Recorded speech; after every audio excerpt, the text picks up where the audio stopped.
Hello everyone, मैं हूं हीना और आप देख रहे हैं लीगल परसेप्शन।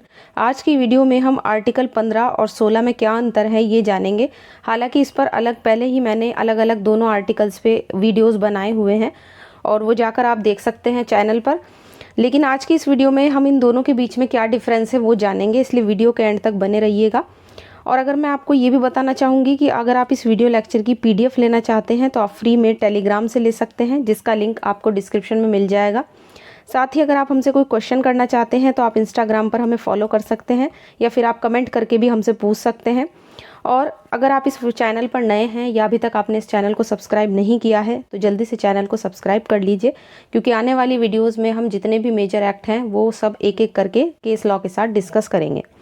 आज की वीडियो का क्योंकि हमारा टॉपिक है इन दोनों आर्टिकल्स के बीच में डिफरेंस करना, दोनों के बीच में क्या डिफरेंस है। सबसे पहले डिफरेंस करने से पहले हम ये जानेंगे कि भारतीय संविधान में अनुच्छेद 12 से लेके देखिए 35 तक मूल अधिकार दिए गए हैं। ये तो हम कई बार पढ़ चुके हैं। इसके अलावा अनुच्छेद 14 से लेकर 18 तक में एक समानता का अधिकार दिया गया है। उसी समानता के अधिकार में जो दो आर्टिकल हैं, आर्टिकल 15 और आर्टिकल 16, ये दोनों के दोनों ही हमारे समानता के अधिकार के अंतर्गत यानी राइट टू इक्वालिटी के अंदर आते हैं। अब दोनों में क्या अंतर है? दोनों में हमें बहुत सारे खंड देखने को मिलते हैं। कभी कभी स्टूडेंट इस चीज़ को लेके बहुत ज़्यादा कंफ्यूज भी हो जाते हैं कि दोनों में क्या डिफरेंस है, इसलिए मुझे लगा कि इस चीज़ पर वीडियो बनाना बहुत ज़रूरी है। आज की इस वीडियो में हम यही जानेंगे कि क्या डिफरेंस है। देखिए, सबसे पहला जो डिफरेंस है दोनों के बीच में, जानने से पहले हम पहले ये जान लेते हैं कि दोनों आर्टिकल्स कहते क्या हैं। तो देखिए, आर्टिकल 15 धर्म, मूलवंश, जाति, लिंग, जन्म स्थान, इन 5 आधारों पर भेदभाव करने से मना करता है। वहीं दूसरा आर्टिकल 16 लोक नियोजन के बारे में यानी सरकारी नौकरियों के बारे में अवसर की समानता, सबको इक्वालिटी देने की बात करता है, वो भी अपॉर्चुनिटीज़ में, यानी सरकारी नौकरियों में सभी को अगर अवसर मिलेगा तो सबको इक्वल जो है उसमें दिया जाएगा। ऐसा नहीं है कि किसी के साथ भेदभाव किया जाए। तो दोनों ये बात करते हैं।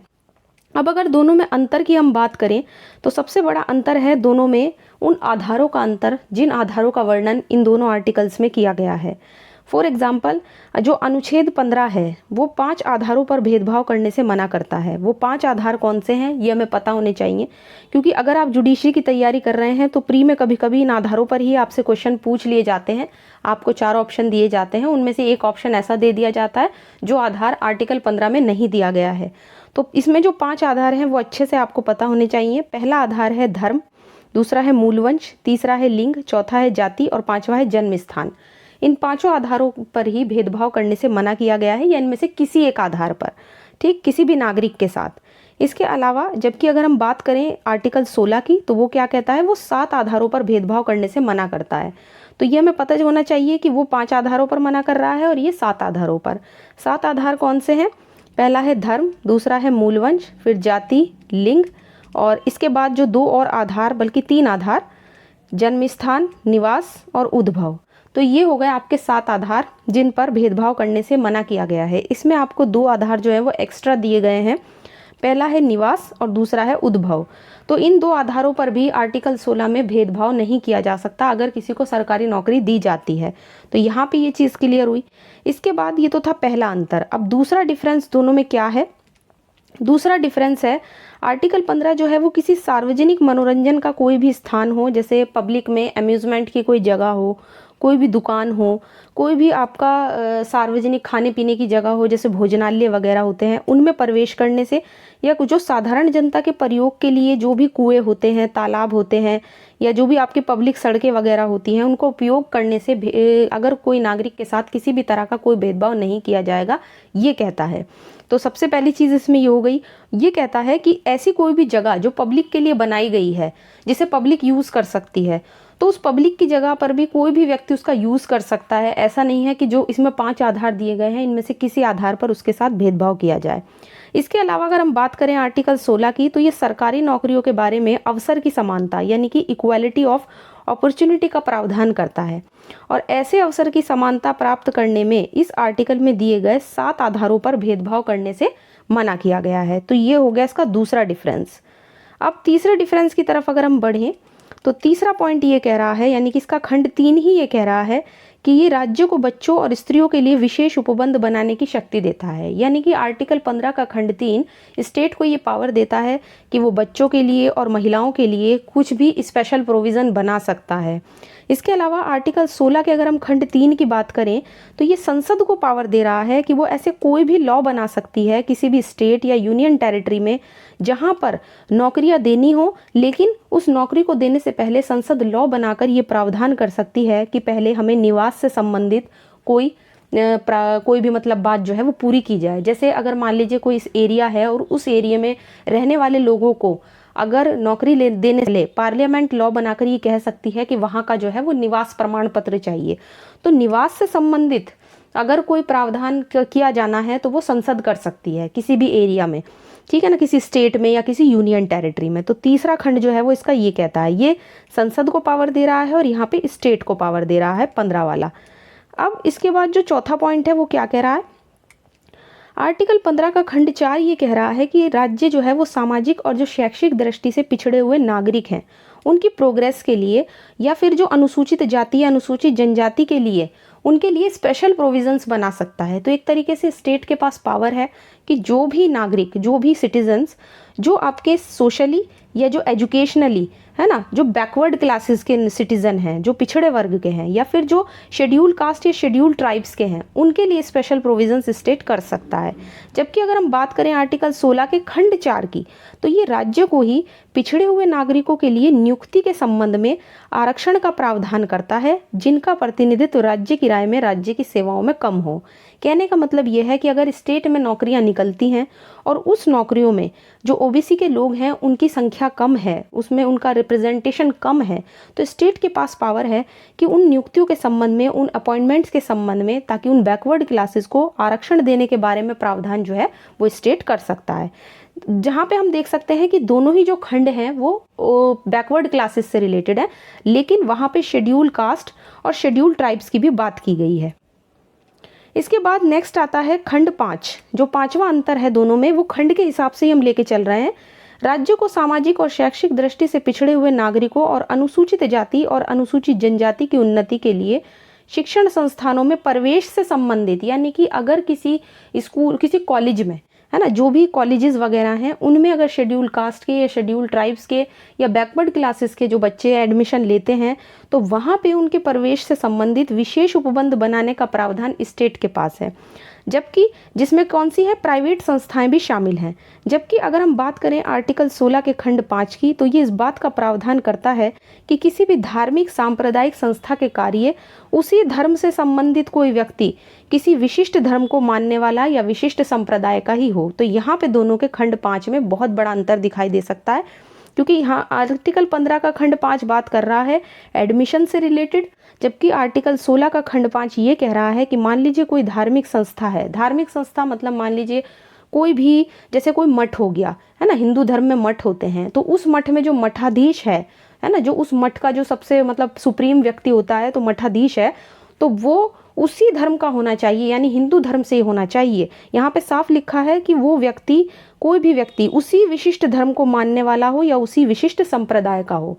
ठीक, तो यहाँ पे ये चीज़ क्लियर है। वैसे मैंने इन आर्टिकल 15 और 16 को जो अपना अलग अलग सेपरेट वीडियो बनाया हुआ है उसमें मैंने सारे खंड आपको बिल्कुल क्लियर किए हुए हैं। आपने अगर वो वीडियोज़ नहीं देखे हैं तो आप चैनल पर जाके उस वीडियोज़ को देख सकते हैं। आर्टिकल 15 पे भी आपको वीडियो मिलेगा और 16 पर भी आपको वीडियो मिलेगा। इसके बाद जो खंड 6 है वो क्या कह रहा है, और इनमें 6 जो अंतर है 6ठे नंबर का, वो ये कहता है, खंड 6 ये कह रहा है आर्टिकल 15 का कि राज्यों को आर्थिक रूप से कमजोर वर्गों की उन्नति के लिए उनके शिक्षण संस्थानों में प्रवेश से संबंधित आरक्षण में 10% का स्पेशल प्रोविजन कर सकता है। ये आपका जो मामला है ये ईडब्ल्यूएस से रिलेटेड है। अभी पीछे काफ़ी ज़्यादा ईडब्ल्यूएस का जो प्रावधान था वो चर्चा में रहा है ना। इकोनॉमिकली जो वीकर सेक्शन है आपके, तो जो मतलब जनरल कैटेगरीज में है, तो उनके लिए ये प्रावधान किया गया था। ये नया प्रावधान जोड़ा गया था किससे, 103वें संवैधानिक संशोधन अधिनियम से 2019 में। तो ये नया प्रावधान जोड़ा गया है। आर्टिकल 15 में भी नया खंड जोड़ा गया है और आर्टिकल 16 में भी खंड 6 नया जो है वो जोड़ा गया है। तो जो इकोनॉमिकली वीकर सेक्शन है उनके लिए जो 15 का खंड 6 है वो तो शिक्षण संस्थाओं में एडमिशन से रिलेटेड है, ताकि उनको 10% रिजर्वेशन वहाँ पर मिल सके अगर वो एडमिशन लेते हैं इकोनॉमिकली वीकर सेक्शन के जो बच्चे हैं। साथ ही जो आर्टिकल 16 का खंड 6 है वो वही 10% का आरक्षण देने की बात करता है उनको नौकरियों में। बात हो रही है दोनों में इकोनॉमिकली वीकर सेक्शन की, आर्थिक रूप से जो कमजोर वर्ग के नागरिक हैं, दोनों की ही बात दोनों के खंड 6 में हो रही है। लेकिन फर्क है, वहां पे एडमिशन से रिलेटेड है और यहाँ पे नौकरियों से रिलेटेड है। तो आशा करती हूँ ये चीज़ तो आपको इतनी तो क्लियर हुई होगी। इसके बाद जो नेक्स्ट पॉइंट है वो ये बताता है कि आर्टिकल 15 जो है वो 6 खंड में विभाजित है, यानी इसके 6 खंड दिए हुए हैं। जबकि आर्टिकल अगर मैं 16 की बात करूँ तो इसमें 6 तो मुख्य खंड हैं ही, इसके अलावा 2 और खंड भी दिए गए हैं। ये बड़ा अंतर है। इसमें 2 खंड जो हैं अब वो हम एक एक करके देखेंगे। सबसे पहले खंड आता है 4A। नया एक खंड जो है इसमें जोड़ा गया था, वो जोड़ा गया था 77वें संवैधानिक संशोधन अधिनियम से 1995 में। और ये खंड राज्य को अनुसूचित जातियों और जो अनुसूचित जनजाति हैं उनके संबंध में सरकारी नौकरियों में आरक्षण करने का उपबंध बनाने की शक्ति देता है, जिनका प्रतिनिधित्व राज्य की राय में राज्य की सेवाओं में कम हो। यानी कि ये वाला पॉइंट क्योंकि ऊपर ऐड नहीं किया गया था, वहाँ पे सिर्फ पिछड़े वर्ग की बात की गई थी, यहाँ पे अलग से ये पॉइंट जो है ये ऐड किया गया है। कभी कभी यहाँ पे इस पॉइंट से क्वेश्चन ये आ जाता है आप एग्जाम में, अगर आप प्रीलिम्स की तैयारी करते हैं जुडिशरी में, कि कौन सा संवैधानिक संशोधन है जिसने अनुच्छेद 16 में खंड 4A जो है वो ऐड किया है। तो ये चीज़ हमें ध्यान रखनी है। एक क्वेश्चन आपका ये बन गया। दूसरा क्वेश्चन आपका ये बनता है कि जो 4A है कॉन्स्टिट्यूशन में वो किसकी बात करता है? पिछड़े वर्ग की बात करता है, अनुसूचित जाति की बात करता है, अनुसूचित जनजाति की बात करता है, या इनमें से किसकी बात करता है, या फिर दोनों की बात करता है, अनुसूचित जाति की भी और जनजाति की? यहाँ पे पॉइंट ये बनता है कि अगर आपने अच्छे से पढ़ा है इस पॉइंट को तो आप एकदम से इस चीज़ को क्लिक करोगे कि हाँ यहाँ पे दोनों की बात की गई है। शेड्यूल्ड कास्ट की भी बात की गई है और शेड्यूल्ड ट्राइब्स की भी बात की गई है। यहाँ पे पिछड़े वर्ग की बात नहीं की गई है। और साथ ही एक क्वेश्चन आपका अमेंडमेंट से बन जाएगा, तो यहाँ से 2 क्वेश्चन आ जाएंगे और पहले इनमें से क्वेश्चन आए भी हुए हैं। इसके बाद जो नेक्स्ट पॉइंट है वो ये कहता है, जो मतलब अगला खंड है 4B, ये क्यों बनाया गया? इसे ऐड किया गया था 81वें संवैधानिक संशोधन अधिनियम से वर्ष 2000 में।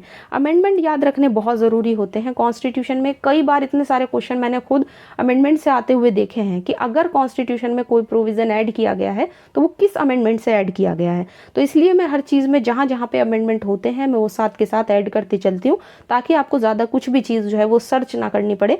इसीलिए यहाँ पे मैंने साथ के साथ अमेंडमेंट लिखे हैं। इसके साथ ही इस खंड के अनुसार अब देखिए इस खंड में कहा क्या गया है, क्यों इसको ऐड किया गया था। तो स्टेट क्या करता है कि मान लीजिए स्टेट 4A में, यानी कि जो ऊपर वाला खंड हमने पढ़ा, इसके उपबंधों के अंतर्गत जो भी उपबंध ऊपर दिए गए हैं उसमें आरक्षण के उपबंधों के अकॉर्डिंग ही उस साल में जो नहीं भरी जाएंगी, मतलब जो एक साल में भरी जानी थी और वो पूरी सीट्स एक साल में नहीं भरी गई हैं, तो वहाँ उन्हें अलग से समझा जाएगा। उन सीट्स को उनको एक अलग रिक्तियाँ समझा जाएगा और अगले साल जब नौकरियां निकलती हैं जो शेड्यूल्ड कास्ट या शेड्यूल्ड ट्राइब्स के लिए हैं तो फिर उनको उससे भरा जाएगा। लेकिन ध्यान रखना है कि जो आरक्षण उनको दिया जा रहा है वो कुल मिलाकर सरकारी नौकरियों में जो आरक्षण मिल रहा है वो 50% से ज़्यादा नहीं होना चाहिए। तो यहाँ पे एक बार आ गया था कि आरक्षण की कुल सीमा कितनी बताई गई है कॉन्स्टिट्यूशन में, 50% तक की बताई गई है। 50% से ज़्यादा रिजर्वेशन की सीमा नहीं होनी चाहिए। तो ये चीज़ याद रखनी है आपको। और आशा करती हूँ आज का वीडियो आपको पसंद आया होगा। दोनों के बीच में क्या डिफरेंस है ये चीज़ें आपको क्लियर हो गई होंगी। हर जगह पे किस खंड में क्या बात कही गई है ये चीज़ क्लियर हो गई होगी। और अगर आज का वीडियो पसंद आया है तो वीडियो को लाइक कीजिए, ज़्यादा से ज़्यादा शेयर कीजिए, चैनल को सब्सक्राइब करना मत भूलिए, क्योंकि आने वाली वीडियोज़ में हम जितने भी मेजर एक्ट हैं वो सब केस लॉ के साथ सीरीज़ में कवर करने वाले हैं। साथ ही एक बार और बता दूं कि अगर आप इस वीडियो लेक्चर की PDF लेना चाहते हैं तो आप फ्री में टेलीग्राम से ले सकते हैं, जिसका लिंक आपको डिस्क्रिप्शन में मिल जाएगा। इसके अलावा अगर आप हमसे कोई क्वेश्चन करना चाहते हैं तो आप इंस्टाग्राम पर हमें फॉलो कर सकते हैं या फिर आप कमेंट करके भी हमसे पूछ सकते हैं।